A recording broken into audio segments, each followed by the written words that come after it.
ಇವತ್ತು ಸಿದ್ದೇಶ್ವರ ಗುಡಿಲಿಂದ ನಾವು ಬಿಜಾಪುರ ಬಂದ್ ಕರೆ ಕೊಟ್ಟಿವಿ.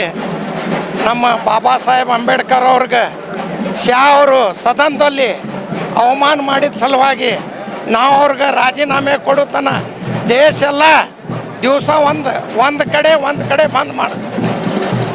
ದೇಶದೊಳಗೆ ಪೂರ ಒಂದು ರಾಜೀನಾಮೆ ಕೊಡುತ್ತಾನ ನಾವು ಬಿಡಂಗಿಲ್ಲ.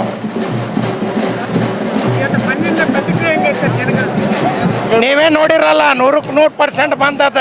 ನಾಲ್ಕಲ್ಲಿಂದ ಇವತ್ತು ಬಬಲೇಶ್ವರ ನಾಲ್ಕರಿಂದ ನಾವು ಮೆರವಣಿಗೆ ಮುಖಾಂತರ ಸಾವಿರಾರು ಜನ ಕೂಡಿ ಇಲ್ಲಿ ಬಾಬಾ ಸಾಹೇಬ್ ಅಂಬೇಡ್ಕರ್ ಸಲುವಾಗಿ ನಾವು ಬಂದಿದ್ದೀವಿ.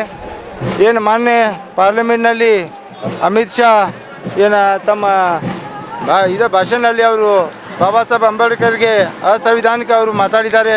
ಅದಕ್ಕೆ ಖಂಡನೀಯ ವಿಷಯ. ಇಂಥ ನಾಲಾಯಕ ಅಮಿತ್ ಶಾಗೆ ತಕ್ಷಣದಿಂದ ಅವನಿಗೆ ಆ ಸ್ಥಳದಲ್ಲಿ ತೆಗಿಬೇಕು. ಯಾಕಂದರೆ ಅವನಿಗೆ ತೆಗೆದ್ರೆ ದೇಶ ಬಚಾವ್ ಆಕೈತಿ, ಇಲ್ಲಿಕಂದ್ರೆ ಆಗೋದಿಲ್ಲ. ಇಂಥ ನೀಚ ಪ್ರಕೃತಿ ಇರವ ಎಲ್ಲರವರು ಅಂಬೇಡ್ಕರ್ ಇದು ಕಟ್ಬೋದು, ಅಂಬೇಡ್ಕರ್ ಭವನ್ ಕಟ್ಬೋದು, ಆದರೆ ಅಂಬೇಡ್ಕರ್ ಜನಕ್ಕೆ ಅವರು ಲೈಕ್ ಮಾಡೋದಿಲ್ಲ. ಇದು ಎಲ್ಲರಿಗೆ ಗೊತ್ತಾಗೈತಿ. ದೇಶನಾಗ ಪ್ರತಿಯೊಬ್ಬರಿಗೂ ಏನು ಗೊತ್ತಾಗೈತೆ ಅಂದರೆ BJP ಅವರು ವಿಷ ಬಿತ್ತುವ ಕಾರ್ಯಕ್ರಮ ಮಾಡ್ತಿದ್ದಾರೆ. ಈ ಅಮಿತ್ ಶಾ ಅಂತ ನಾಲಾಯಕರು ಯಾವ್ದಾದ್ರು ಕಡಿಪಾರಂಥ ಮಂಚ ಅಲ್ಲಿ ಒಂದು ಗೃಹ ಮಂತ್ರಿಯಾಗಿ ಈ ಥರ ಮಾತಾಡಿದ್ದಕ್ಕೆ ಅದು ಖಂಡನೀಯ ವಿಷಯ. ತಕ್ಷಣದಿಂದ ಅವ್ರು ರಾಜೀನಾಮೆ ಕೊಡಬೇಕು. ರಾಜೀನಾಮೆ ಕೊಟ್ಕಿಸಿ ಈ ದೇಶನೂ ಬಚಾವ್ ಮಾಡಬೇಕಂತ ನಾವು ಎಲ್ಲರಲ್ಲಿ ಮನವಿ ಮಾಡ್ಕೋತೀವಿ.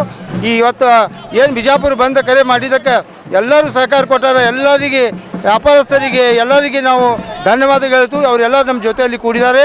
ನಮ್ಮ ಕರೆಗೆ ಒಪ್ಪು ಕೊಟ್ಕಿಸಿ ಎಲ್ಲ ಅಂಗಡಿಯನ್ನು ಬಂದ್ ಮಾಡಿದ್ದಾರೆ. ಅವರೆಲ್ಲ ವ್ಯಾಪಾರಿ ಮಂದಿ ಆಗಲಿ, ಬೀದಿ ವ್ಯಾಪಾರಸ್ಥರಾಗಲಿ, ರಿಕ್ಷಾದವರಾಗಲಿ, ಟಾಂಗಾದವರಾಗಲಿ ಎಲ್ಲರೂ ನಮ್ಮ ಜೊತೆಯಲ್ಲಿ ಕೂತ್ಕೇಸಿ ಇವತ್ತು ಬಂದಿಗೆ ಆಚರಣೆ ಮಾಡಲಿಕ್ಕೆ ಸಹಕಾರ ಮಾಡಿದ್ದಾರೆ. ಮತ್ತೊಮ್ಮೆ ಅವರಿಗೆಲ್ಲರೂ ಧನ್ಯವಾದ ಹೇಳಿ ಜೈ ಭೀಮ್ ಜೈ ಅಂಬೇಡ್ಕರ್ ಅಂತ ನಾನು ಹೇಳಿಕೆ ಸಾಯ್ತೇನೆ.